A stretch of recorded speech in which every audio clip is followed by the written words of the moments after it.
Hi, in this video, I'm going to show you how to install GCam 9.6 on your Vivo Y20i.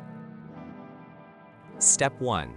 Tap the first link in the description to open the article. Step 2. Scroll to the download section and download the GCam APK file. Step 3.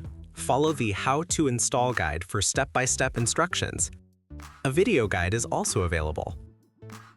That's it. Don't forget to visit the article for complete instruction in APK file.